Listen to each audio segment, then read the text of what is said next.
Hi everyone, I hope you are doing well. So today I'm going to teach you how to grow and stretch your natural hair from this to this. Okay, I trimmed my hair in May 2023 and then today is 3rd July 2023. Okay, so I'm going to be using this black thread. You can use any color, but traditionally we use a black thread. This is chebe powder infused water that I prepared. I have done a demonstration on my page. If you want to see that, please do check it out. It is used to grow my hair and also a way of moisturizing my hair so that my hair will be easy to comb. So instead of using water, I use that. And I'm going to be using these tools to do the threading. And I'm going to start off at the back, basically by parting the hair into a block layer or a brick layer. Is it block or brick? I don't know. Into a brick layer. Yeah, it's a brick layer. So I just hold it tightly and then start wrapping and twisting the thread around the roots until I get to the top and then make a knot. Okay, so basically that is how it is done.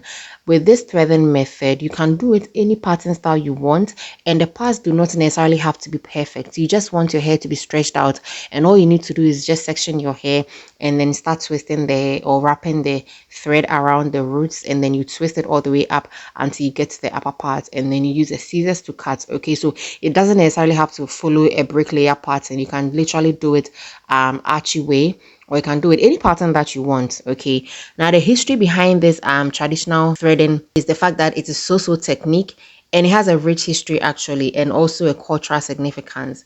It has been practiced for centuries across different regions of Africa, and it varies in style, and the name also depends on the specific culture. Commonly, what I am doing today is mostly done in Ghana.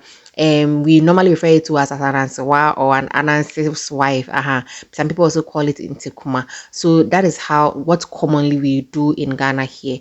And you can there's a different thread that is purposely for this hair. The one I'm using can be used to sew as well, but there's another thread which looks more like a plastic or a rubber, and it's more harder than this particular thread that I'm using. If you get that one is also totally fine.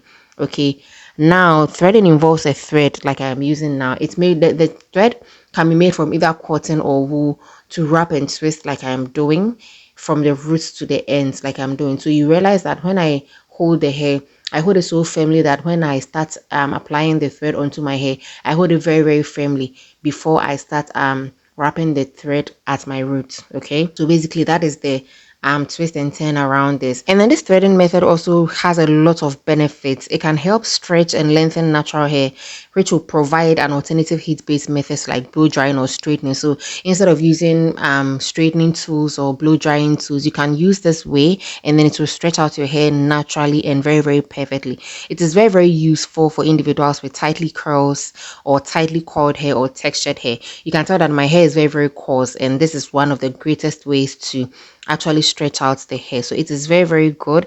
It also serves as a protective styling.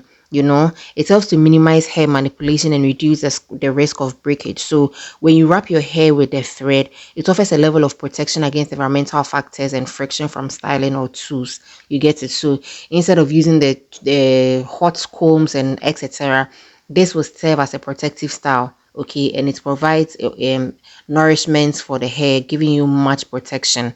Okay, so that's why our ancestors used to have thick hair, long hair, so much healthy hair, because they didn't have any heating tools or whatsoever. You get it? And you can also be very versatile and creative around it, because it allows a wide range of styling options and creativity. So you can create intricate patterns. Like I was saying, you don't necessarily have to stick into the brick and layer pattern. You can basically do a whole lot of twists, and you do a lot of patterns with this particular threading style. It also helps to retain your hair, okay, because the fact that it minimizes manipulation alone tells you that there's no tension on the hair. You understand? And it can help you retain your length and promote hair growth. You get it? So it's a gentle technique that doesn't involve harsh chemicals or heat, and it can also contribute to healthier hair over time. So I mean, this is highly recommended. We don't see a lot of people do this, because I mean, most people think that when you do this, you can't really wear any wig or anything like that. One of the ways that you can do is that as you braid, you can lay each one on top of each other, so that by the time you are done, they'll be lying flat on your head, and then you can go ahead and wear your wig. So if you're a career person, or if you work at the office, or you go out and you don't want to step out with this style, you can wear a wig on it. I've worn wigs on it so many times, and I was perfectly fine. Nobody did anything to me, because nobody knew that I was wearing a wig under or over an Intukuma hairstyle like this. You get it. And if you are a cultural person like myself, you can actually send this outside. For me, I don't mind sending this outside at all, except when you are going for professional settings and people might be looking into your face some way. So other than that, you can totally step out in style, do your makeup and step out in style, So it's also important that whilst you are threading, whilst this threading has a long history, like it has also gained a lot of popularity and recognition worldwide as a stylish and protective technique for natural hair. So it's not only done by Africans.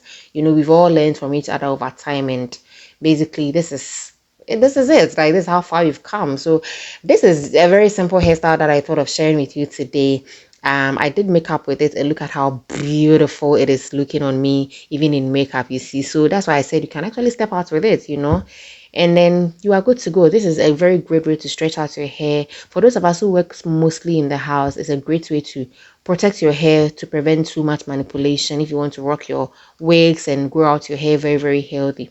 You understand? So this is a very simple hairstyle. You see that I didn't really dwell on the tutorial because it's pretty easy. So when I removed my hair, this is the result of how far I got. And ladies and gentlemen, I hope you have learned something today, and I'm going to see you in my next video. Do take care. I love you. Have a nice day. Bye.